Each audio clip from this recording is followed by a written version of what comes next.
Today, Victoria de Cardenas sat down with Congressman Matt Gaetz to discuss the asylum and illegal immigration challenges Florida is facing.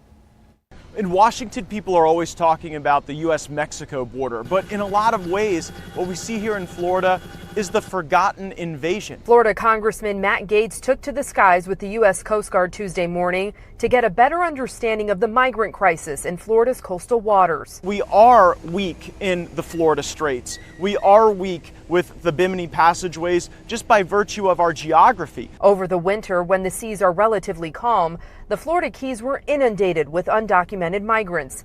Governor Ron DeSantis sent the National Guard to assist the Border Patrol and local law enforcement, while the Coast Guard patrolled offshore. The Coast Guard is a small branch. We're a small but mighty force, and that is why we have a Homeland Security Task Force where we work with our partner agencies. In fiscal year 2022, U.S. Customs and Border Protection encountered more than 35,000 migrants trying to enter Florida illegally.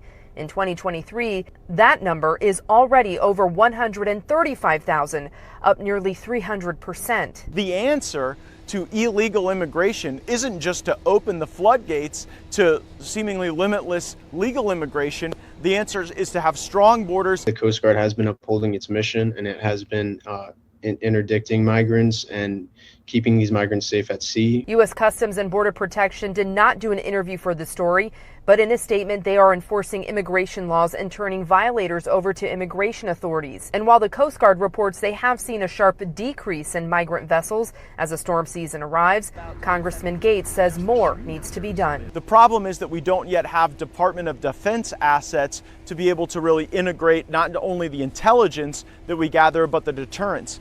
And Congressman Gaetz, who represents the Florida Panhandle, is committed to ensuring resources dedicated to stopping the influx of undocumented migrants into the U.S. are protecting Florida's coast, as well as the land that borders Texas and Arizona.